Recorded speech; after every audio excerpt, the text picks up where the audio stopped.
Harka fuuni jaalatamtoota ilmaan Oromoo hundi keessan akkam jirtu naguma fayyaa keessanii. Nageenyi badhaadhaa sa'aa namni waatii maatiin haadhaaf abbaan keessan naguma fayyuma Ramadaani maal isiniif fakkaata? Waa tokko na dhibe gubadhe madaan garaa kooti kana yoomuman fayyaa. Yaa Rabbi kiyya maal na argisiifte maal ijaan na argisiifte maal na dhageessifte?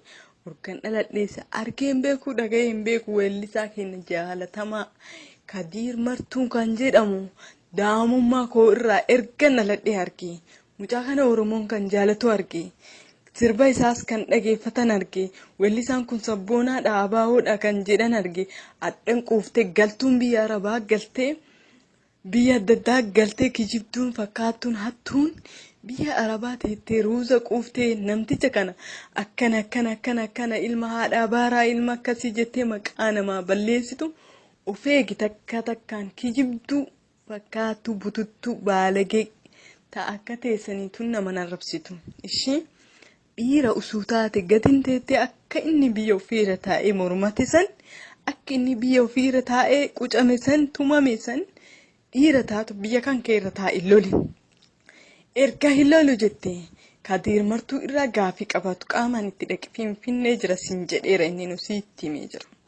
Akka kan kee ganda keessa deemaa ruuza zubaalaa keessaa fuudhaa nyaataa fardaaf gaala guyyaa eegaa halkan intarneetii Arabaa banatee shiishaaf wannoo of jala fiddeeti maqaa namaa balleessita feesbuukii irra baatee humaa humtitu naa tola abbaaf naa minaamin tajaajiltuun kijibdu osoo tole quucee keessirraa mura abbo.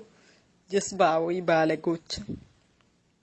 Kakka keessanii kana shiishaa quuftee sijaaraan quuftee ruuzaan argattee ufitti dhooftee fiinoo jecha ruuzaa argatte fiinoo arabaan quuftee weellisaa keenya maqaa balleessite abboo maqaa kan kee wareegamni ilma dhiiga Oromoo maqaa kan kee haa balleessu akka ati maqaa isaa balleessite. Inni abaawoodha, inni jaalatamaadha, inni sabboonaadha, inni kabajamaadha. Ija ummata Oromooti, ija abaawooti.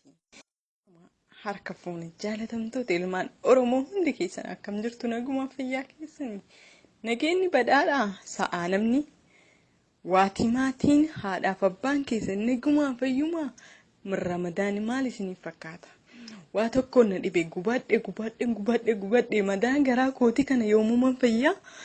Yaa Rabbi kiyya maal na argisiifte maal ijaan na argisiifte maal na dhageessifte? Urgan dhaladheessa argeen beeku dhaga'een beeku weellisaa keenya jaalatamaa Kadiir Martuu kan jedhamu daa'imummaa koo irraa erga dhaladhee arge mucaa kana Oromoon kan